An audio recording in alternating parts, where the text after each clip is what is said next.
মা পার্বতী বিয়ের কিছুদিন পর থেকেই একটু মনমরা হয়ে পড়েন। কিছুই ভালো লাগে না তাঁর। তাই ঘর থেকে বেরিয়ে নদীর পাড়ে চুপটি করে বসে থাকেন তিনি।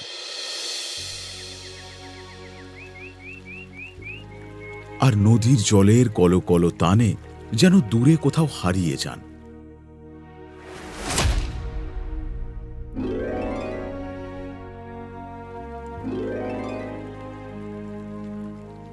কি হয়েছে দেবী?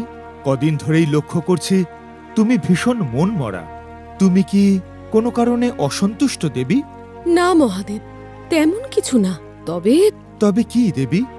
আমি এখানে সারাটা দিন একা একা থাকি। চুপচাপ একা বসে বসে আপনার জন্য রান্না বান্না করি। একটু যে কারোর সাথে আমার মনের কথা খুলে বলবো তেমন কেউ নেই। আপনার তো তবু অনুচররা আছে, তাদের সাথে কথা বলে সময় কেটে যায়। কিন্তু আমার ভীষণ একা লাগে এই কৈলাসে। এই ব্যাপার, ও তো আমি এক্ষুনি সমাধান করে ফেলবো। সত্যি মহাদেব? হ্যাঁ দেবী, আমি নন্দী ভিরিঙ্গিকে তোমার সঙ্গে রেখে যাব। সারা দিন তুমি যত খুশি গল্প করো, কেমন? দেখবে তোমার একটুও একা লাগবে না। এবার একটু হাসো তো। এমন মনমরা মুখে তোমায় একটুও ভালো লাগে না দেবী। আপনিও না মহাদেব। আরে, আমি একজন আমার মনের মতন কারোর কথা বলছি, যার সঙ্গে আমি মনের কথা বলতে পারবো। নন্দী ভিরিঙ্গির সঙ্গে কি আমি সব কথা বলতে পারবো? হুম হুম তাও ঠিক, তাও ঠিক। আপনার যদি একটা বোন থাকতো, আমি তাকে খুব আদর যত্ন করতাম, খাওয়াতাম, তার সঙ্গে গল্প করতাম।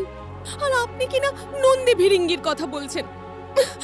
থাকুন আপনি আপনার নন্দী ভিরিঙ্গিকে নিয়ে। এই দেখো, রেগে গেল।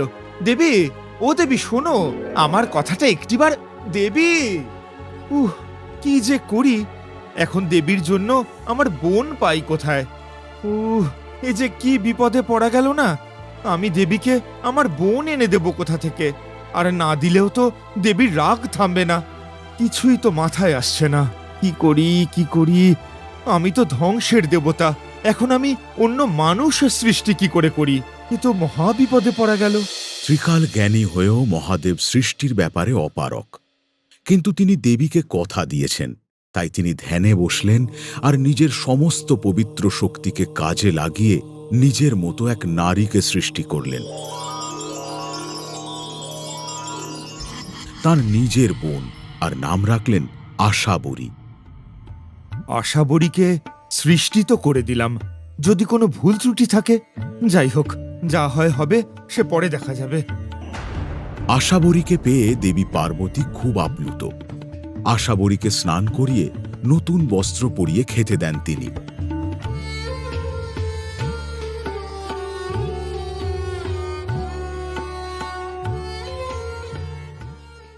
এই নাও আশাবরী, তুমি খাও। তুমি আমার বোনের মতন।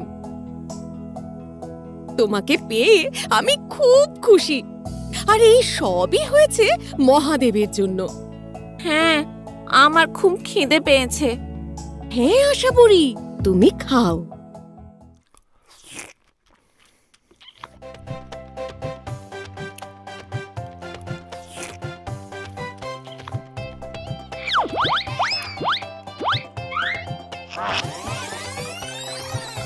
বৌদি, আমি আরো খাবো, আমার আরো খিদে পেয়েছে। আচ্ছা, আমি এক্ষুনি আনছি।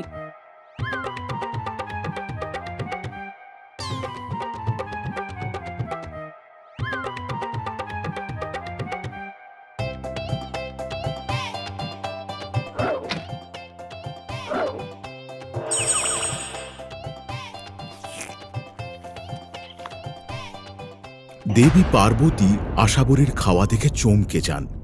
সমস্ত রান্না করা খাবার এক মুহূর্তে খেয়ে ফেলেন আশাবরী এবং বলেন তার আরও খাবার চাই। বৌদি, আমার পেট ভরেনি, আমাকে আরো খাবার দাও, আরো খাবার দাও আমাকে, দাও বৌদি, দাও। আশাবরী, তুমি কিছু মনে করো না। আজ যা রান্না করেছিলাম তা আর একটু একটুও অবশিষ্ট নেই। আমি কিচ্ছু শুনতে চাই না বৌদি, আমাকে খাবার দাও। কি হলো, কি অত ভাবছো? খাবার দাও বৌদি, খাবার দাও। হে মহাদেব, আমাকে আপনি ক্ষমা করুন। আমি আশাবরীকে তার মনের মতন পেট ভরে খাবার দিতে পারিনি। কিন্তু কিন্তু আশাবরী এমন কেন করছে? একজন মানুষ কি করে এত খাবার খেতে পারে? আমার ভাগের খাবার, এমনকি মহাদেবের ভাগের খাবারটাও শেষ হয়ে গেছে। কি করব এখন, কি করব? না না, এটা স্বাভাবিক কোনো ঘটনা নয়। মহাদেবকে সব জানাতে হবে।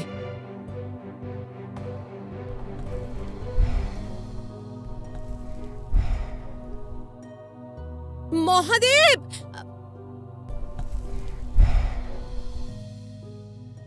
মহাদেব, মহাদেব, এ আপনি কেমন বোন এনে দিলেন আমায়?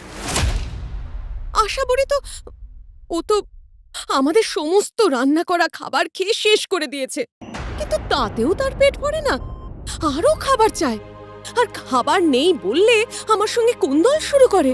আপনি কিছু একটা করুন মহাদেব। কিন্তু দেবী, তুমিই তো আমায় বলেছিলে আমার বোনের কোনো অযত্ন তুমি করবে না, তাই আমি তোমাকে কোনো সাহায্য করতে পারবো না দেবী। এ কি বলছো তুমি? আমি ঠিকই বলছি দেবী, এই ব্যাপারে আমি তোমাকে কিছুই সাহায্য করতে পারবো না। মহাদেবের থেকে কোনো সাহায্য না পেয়ে গৃহে ফিরে যান দেবী পার্বতী। এভাবেই চলতে থাকে, আর শুরু হয়ে যায় প্রতিদিনের নিত্য নতুন বৌদি ননদের খোঁটাখুটি। একদিন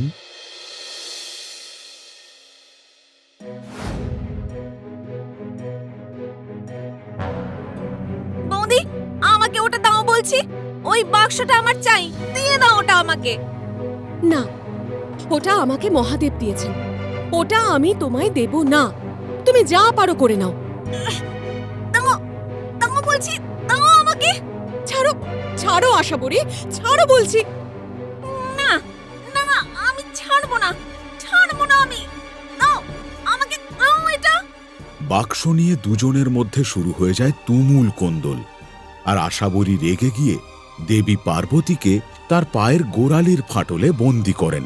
তোমার এত জেদ বৌদি, তাহলে দেখো আমি তোমার কি অবস্থা করি।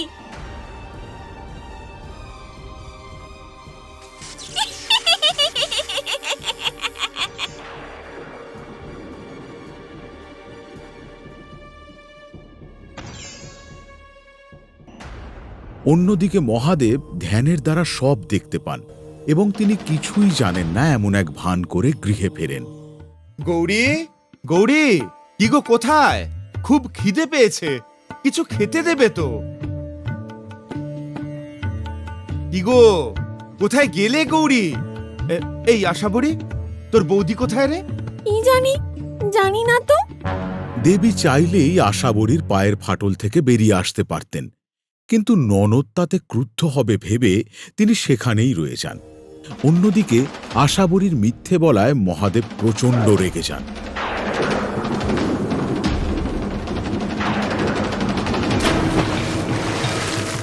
আর তার রুদ্রমূর্তি দেখে আশাবরী ভয় পেয়ে যায় এবং তার পায়ের ফাটল ঝাড়া দিলে সেখান থেকে দেবীর আবির্ভাব হয়।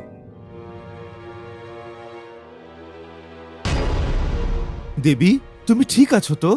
হ্যাঁ মহাদেব, তবে আপনি আমাকে ক্ষমা করবেন। আমি এত যত্ন করার পরও আশাবরীর এইরূপ আচরণ আমাকে পীড়িত করেছে মহাদেব। আমি এর সঙ্গে সংসার করতে পারবো না। আমি আশাবরীকে কৈলাসে রাখতে পারবো না। কিন্তু দেবী, কোনো কিন্তু না মহাদেব, এই আমার শেষ কথা। শোনো দেবী, আমার কথাটা একটু শোনো। আমি তো আশাবরীর সৃষ্টিকর্তা, তাই আমি ওর চারিত্রিক বৈশিষ্ট্য, ভুল ঠিকগুলোকে মোচন করে আবার পুনর্জন্ম দেব। না মহাদেব, আশাবরী যদি তার চরিত্রের নমনীয়তা ও আমাকে সম্মান করতে পারে, তবেই আমি তাকে কৈলাসে থাকতে দেব। দেবীর এইরূপ ভাবনার কথা জেনে আশাবরীর পুনর্জন্মের চিন্তা মহাদেব ত্যাগ করেন আর বলেন, দেবী, এই জগৎ সংসারে কেউই কারোর মনের মতন হতে পারে না। সকলের একটা নিজস্ব সত্তা বর্তমান, এবং দুই ভিন্ন রক্তের সম্পর্কের নারী কখনোই এক জায়গায় চিরটাকাল সুখী থাকতে পারে না। তাই আমি আমার সৃষ্টির বিনাশ করে দেব।